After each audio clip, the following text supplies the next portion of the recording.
Assalamualaikum warahmatullahi wabarakatuh. Berjumpa lagi dengan Ibu dalam mata pelajaran biologi. Sebelumnya silahkan rapikan terlebih dahulu duduknya, kemudian siapkan alat tulisnya. Setelah itu silakan KM untuk memimpin doa. Sebelum memulai pembelajaran hari ini, mari kita berdoa dalam hati masing-masing. Berdoa dimulai. Untuk selanjutnya Ibu akan mengecek terlebih dahulu kehadirannya. Di sini siapa yang tidak hadir? Ya Ibu, untuk yang tidak hadir hanya Ansor saja dan dia sakit. Suratnya sudah ada di meja Ibu. Iya, yang tidak hadir hanya Ansor saja ya, sakit. Oke, terima kasih. Kehadiran sudah hadir semuanya ya, kecuali Ansor sakit. Sebelum kita memulai pembelajaran hari ini, apakah masih ada yang ingat mengenai materi yang kita pelajari sebelumnya? Masih, Bu. Ayo, materi apa yang kita bahas sebelumnya? Mengenai Bagaimana bumi. pengelompokannya, ada berapa? Coba ciumkan tangan. Saya Ibu izin menjawab. Jadi pertemuan kemarin kita membahas mengenai fungi atau jamur dan dikelompokkan menjadi 4 kelompok atau 4 bagian. Yang pertama ada zygomicota, yang kedua ascomycota, yang ketiga basidiomycota, dan yang keempat deuteromycota. Oke, terima kasih Anita atas jawabannya, bagus sekali ya. Nah, sekali ya yang dikatakan Anita tadi, kita kemarin mempelajari mengenai ciri jamur, cara hidup jamur, dan klasifikasinya. Nah, klasifikasinya itu terbagi ke dalam 4 bagian. Yang pertama ada zygomicota, ascomycota, basidiomycota, dan deuteromycota. Nah, sekarang Ibu ingin bertanya nih, apakah kalian pernah punya pakaian yang tidak terpakai kemudian kalian simpan di dalam lemari selama berbulan-bulan bahkan sampai bertahun-tahun? Apa yang terjadi pada pakaian tersebut? Apakah tumbuh jamur atau tidak? Nah, kalau tumbuh, jamur tersebut termasuk ke dalam punya atau bukan? Lalu bagaimana bisa sih si jamur tersebut tumbuh pada pakaian kita? Lalu, apakah pakaian tersebut menguntungkan atau merugikan bagi kita? Nah, untuk mengetahui jawaban tersebut, sekarang kita akan mempelajari mengenai reproduksi jamur dan peranannya dalam kehidupan sehari-hari.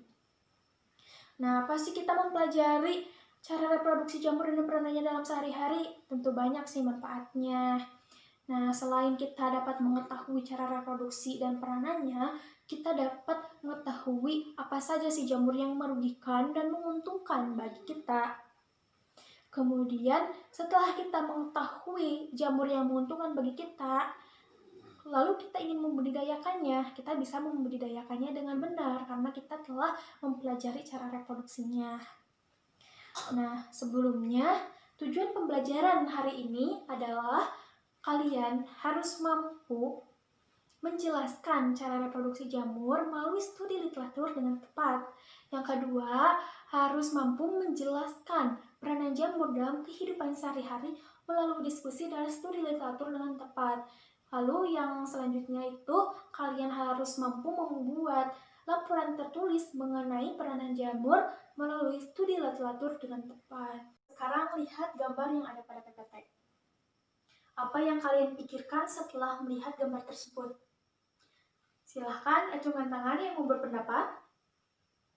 Ya, silahkan Adinda. Saya Ibu. Ibu, itu kenapa jamur pada gambar dapat tumbuh pada kulit manusia dan pakaian? Oke Adinda, terima kasih atas pertanyaannya, bagus sekali ya.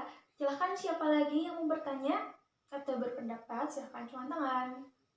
Oke, silahkan Rahma. Izin bertanya juga, kan pengetahuan saya itu ada jamur yang beracun dan tidak beracun. Kemudian kan itu di PPT Ibu ada beberapa gambar dari jamur. Lalu apakah di sana ada yang beracun? Kemudian bagaimana cara kita membedakan antara jamur yang beracun dan tidak beracun? Terima kasih Bu. Terima kasih Rahma atas pertanyaannya. Sekarang siapa lagi? Satu orang lagi yang ingin bertanya atau berpendapat? Oke, Zainal, silahkan. Bu, saya juga ada pertanyaan. Kan itu di PPT ada gambar tempe ya Bu. Apakah tempe itu salah satu bahannya itu adalah jamur juga? Kemudian produk apa saja sih yang berbahan jamur selain tempe? Untuk menjawab pertanyaan-pertanyaan yang diajukan oleh teman-teman kalian tadi, sekarang silakan buat 6 kelompok yang terdiri dari 5 orang. Silakan bebas kelompoknya. Bisa dimulai dari sekarang. Sudah semuanya dapat kelompok? Sudah, Bu. Nah, apabila sudah, silakan perwakilan kelompoknya untuk mengambil LKPD. Semuanya sudah dapat LKPD-nya? Sudah, Bu. Oke, apabila sudah semuanya, sekarang Ibu akan menjelaskan apa yang harus kalian lakukan pada LKPD tersebut. Nah, yang pertama, kalian harus mengamati gambar yang ada pada LKPD, kemudian mencari data dari beberapa sumber yang kalian punya, baik itu dari buku maupun dari internet. Nah, setelah kalian mendapatkan data yang relevan untuk gambar tersebut, kalian bisa menuliskannya pada tabel yang sudah tersedia pada LKPD. Nah, setelah semuanya selesai, perwakilan salah satu dari kelompok kalian silahkan presentasi ke depan dan yang lainnya menjadi audiens. Oke, ada yang ingin ditanyakan? Silahkan acungkan tangan. Oke, jika tidak ada, silahkan selamat mengerjakan. Semuanya bekerja ya sebagai tim. Mana kelompok ini? Apakah ada kesulitan? Bu, ini ya kelompok kami masih kebingungan. Ini di tabel kan ada cara reproduksinya ya, Bu. Apakah ditulis bisa dengan sederhana atau harus seperti pada buku ada gambarnya, Bu, seperti ini? Oh iya, yang tabel itu boleh deh, nggak usah pakai gambar. Jadi bisa menggambarkan cara reproduksinya secara jelas namun singkat ya. Oke, tidak ada lagi? Tidak, Ibu. Terima kasih. Semuanya apakah sudah selesai mengerjakan LKPD-nya? Sudah, Bu. Oke, apabila sudah selesai, silahkan siapa kelompok yang mau presentasi ke depan? Ibu, kelompok 3. Oke, kelompok 3, silahkan. Assalamualaikum warahmatullahi wabarakatuh. Perkenalkan, kami dari kelompok 3 akan memaparkan hasil pengamatan kami mengenai reproduksi jamur dan peranannya. Yang pertama ada jamur tempe dengan nama ilmiah Rhizopus oligosporus, termasuk ke dalam divisi Zygomicota. Dengan cara reproduksinya itu, yang pertama aseksual, yaitu dengan ujung hipa membentuk gelembung sporangium yang menghasilkan spora. Kemudian spora jatuh menghasilkan hipa baru. Yang kedua secara seksual. Untuk yang seksual yaitu hipa min dengan hipa plus bersentuhan, kemudian membentuk gametonium. Selanjutnya melebur membentuk juga spora, kemudian tumbuh menjadi sporangium dan terjadi meiosis. Setelah terjadi meiosis, menghasilkan spora haploid min dan jatuh membentuk hipa. Peranannya itu menguntungkan. Yang kedua, jamur kurap atau Microsporum gypseum termasuk ke dalam divisi Ascomycota. Cara reproduksinya itu secara seksual, yaitu membentuk tunas, fermentasi, dan membentuk konidia. Yang kedua, reproduksi secara seksual dengan konjugasi, kemudian menghasilkan zigot 2N, kemudian tumbuh askus. Nah, terjadi pembelahan meiosis dan menghasilkan 4 sel askospora yang haploid yang merupakan spora generatif. Peranannya itu merugikan. Yang ketiga, jamur enoki atau Plamulina pelutipes termasuk ke dalam divisi Basidiomycota. Cara reproduksinya yaitu secara aseksual, membentuk conidiospora. Kemudian reproduksi seksualnya yaitu spora berinti haploid plus dan haploid min tumbuh menjadi hipa plus dan hipa min. Kemudian hipa plus dan hipa min melebur menjadi hipa dikaryotik. Kemudian tumbuh miselium dan membentuk basidiokarp. Setelah itu ujung hipa pada basidiokarp menggelembung. Kemudian dua inti menjadi satu inti diploid. Nah, inti diploid ini membelah secara meiosis menjadi 4 inti haploid. Kemudian basidium membentuk 4 tonjolan dan masing-masing tonjolan diisi satu inti haploid yang akan berkembang menjadi spora atau basidiospora. Kemudian basidiospora masak, jatuh, dan tumbuh hipa. Peranannya itu adalah menguntungkan. Yang keempat, Aspergillus sp atau jamur pada pakaian termasuk ke dalam divisi Deuteromycota. Untuk reproduksi aseksualnya itu dengan spora vegetatif dan merugikan.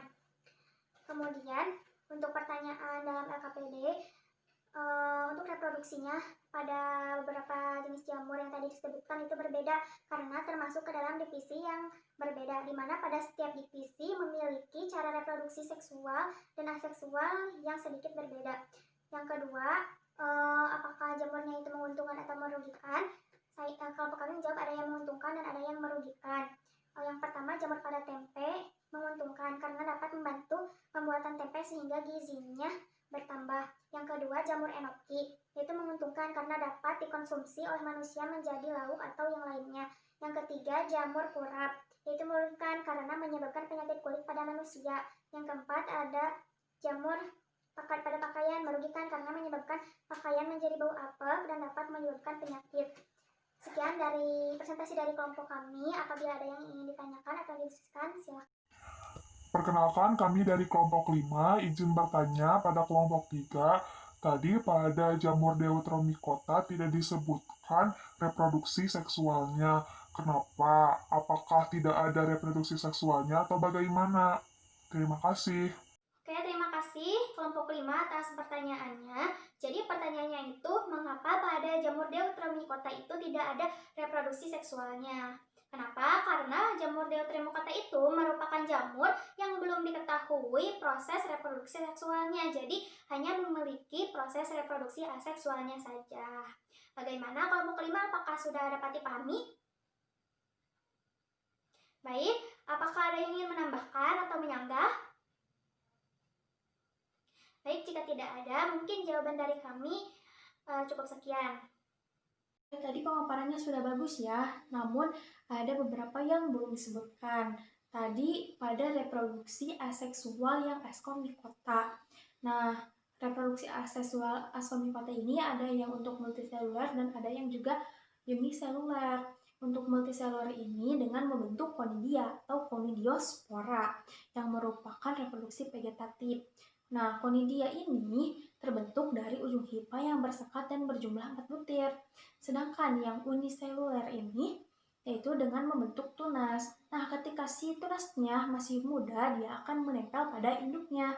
Kemudian setelah dewasa dia akan melepaskan diri dan membentuk individu baru. Kemudian tadi pertanyaan, kenapa sih yang Deuteromycota tidak ada reproduksi seksualnya? Kenapa? Karena benar tadi jawabannya, yaitu si Deuteromycota ini merupakan kelompok jamur yang belum diketahui cara reproduksi seksualnya. Adapun ketika spesies dari kelompok Deuteromycota ini telah diketahui cara reproduksi seksualnya, maka akan dipindahkan ke divisi yang sesuai reproduksi seksualnya. Oke, terima kasih. Untuk kelompok 3, silahkan bisa menyimpulkan hasil presentasinya. Untuk kesimpulan dari pengamatan yang kami lakukan, yaitu cara reproduksi jamurnya itu sama persis, namun ada sedikit yang berbeda. Jadi hanya bedanya sedikit-sedikit. Kemudian ada jamur yang menguntungkan dan ada yang merugikan. Yang menguntungkan itu diantaranya itu jamur tempe dan jamur enoki. Yang merugikan adalah jamur yang pada pakaian dan jamur pada kulit manusia. Sekian presentasi dari kami. Wassalamualaikum warahmatullahi wabarakatuh. Kesimpulannya tadi sudah bagus ya. Jadi kesimpulan dari hasil pengamatan yang kalian lakukan itu, yang pertama itu cara reproduksinya itu berbeda-beda karena jenis jamurnya juga dari divisi yang berbeda-beda. Namun meskipun berbeda-beda, ada juga persamaannya baik dari reproduksi aseksual maupun seksualnya. Kemudian dari jamur-jamur yang kalian amati itu ada yang menguntungkan dan ada juga yang merugikan. Yang menguntungkan contohnya itu jamur enoki dan jamur pada tempe. Yang merugikan itu contohnya itu adalah jamur kurap dan jamur yang ada pada pakaian. Paham ya semuanya? Sekarang Ibu akan memperjelas kembali mengenai materi yang kita bahas hari ini, yaitu cara reproduksi jamur dan peranannya dalam kehidupan sehari-hari. Bagaimana cara reproduksi jamur? Nah, ada yang secara aseksual dan seksual. Bagaimana yang aseksualnya? Untuk yang aseksual siklusnya sama, yaitu singkat, tidak melalui beberapa fase. Jadi hanya ujung hifanya itu tumbuh membentuk gelembung sporanium, kemudian menghasilkan spora. Nah, si spora jatuh pada tempat yang cocok, kemudian akan tumbuh hifa baru. Lalu bagaimana yang seksualnya? Nah, Ibu akan gambarkan terlebih dahulu secara umumnya. Tahap yang pertama yaitu mating hifa antara hifa min dan hifa plus. Kenapa hifa min dan hifa plus? Karena mereka belum diketahui mana yang jantan dan mana yang betina. Kecuali pada golongan Ascomycota, ada Ascogonium dan Antheridium. Yang tahap selanjutnya yaitu plasmogami, penyatuan plasma. Ini masih N tambah N, belum diploid. Nah, kemudian akan terbentuk dikaryotik maupun heterokaryotik. Dikaryotik untuk jamur Ascomycota dan Basidiomycota yang memiliki tubuh buah. Nah, Ascomycota akan tumbuh menjadi ascocarp, sedangkan Basidiomycota akan tumbuh menjadi basidiokarp. Nah, sedangkan heterokaryotik untuk zygomycota. Tahap selanjutnya yaitu penyatuan inti menjadi diploid, yaitu karyogami. Nah, setelah bersatu, maka akan bermeiosis menjadi 4N. Jadi 4 ascospora, 4 basidiospora, dan 4 zygospora. Nah, untuk tahap selanjutnya khusus untuk Ascomycota ini ada tahap mitosis, yaitu yang tadinya 4N sekarang menjadi 8N. Nah, lalu selanjutnya untuk keseluruhan tahapannya itu sporanya itu akan matang. Setelah matang, sporanya dispersal atau menyebar. Kemudian germinasi atau berkecambah dan membentuk hifa baru. Nah, lalu bagaimana rinciannya nih seksual pada zygomycota? Sama saja seperti tadi, yaitu mating hifa min dan hifa plus. Kemudian si hifanya ini tuh tidak bersekat dan suka disebut dengan multinukleat atau mempunyai banyak inti. Nah, setelah mating hifa, selanjutnya itu plasmogami. Antara N tambah N itu belum menyatu, masih N tambah N. Kemudian akan terbentuk heterokaryotik. Setelah terbentuk heterokaryotik, tahap selanjutnya itu penyatuan inti, karyogami. Setelah penyatuan inti, bermeiosis menjadi 4 zygospora. Nah, tahap selanjutnya yaitu spora matang, dispersal, germinasi, dan membentuk miselium atau hifa baru. Kemudian yang kedua yaitu tahap reproduksi Basidiomycota. Bagaimana tahapannya? Sama tadi mating hifa antara hifa min dan hifa plus. Namun di sini hifanya itu bersekat, ada sekatnya, beda dengan zygomycota tadi. Nah, setelah mating hifa, tahap selanjutnya itu plasmogami, masih N tambah N. Kemudian akan terbentuk dikaryotik. Kenapa dikaryotik? Ini bisa dilihat pada sekat-sekatnya itu ada 2 inti. Nah, setelah terbentuk dikaryotik akan terbentuk basidiokarp yang seperti payung. Nah, setelah itu tahap selanjutnya sama, yaitu penyatuan inti menjadi diploid. Selanjutnya bermeiosis menjadi 4 buah basidiospora. Nah, pada jamur Basidiomycota ini ada yang disebut basidium dan yang basidiospora. Bisa dilihat, ini ada 4. Yang bawahnya itu basidiospora yang 4. Kemudian si basidiosporanya itu akan menyebar atau dispersal dan germinasi atau berkecambah dan menghasilkan miselium atau hifa baru.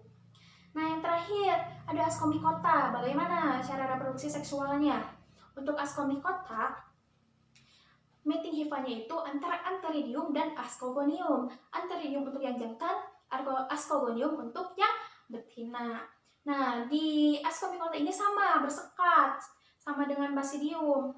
Kemudian, setelah mating hifa, dia akan plasmogami, penyatuan inti. Penyatuan plasma. Nah, setelah penyatuan plasma, dia akan terbentuk dikaryotik. Selanjutnya akan terbentuk ascocarp, menjadi payung terbalik. Yang tadi seperti Basidiomycota itu seperti payung, sedangkan yang Ascomycota ini seperti payung terbalik. Nah, pada ujung ascocarp ini ada ascus yang seperti gada. Nah, bisa dilihat pada tahap plasmogami masih N tambah N, masih warna biru sama warna merah, belum menyatu, hanya berdampingan saja. Nah, selanjutnya itu tahap karyogami.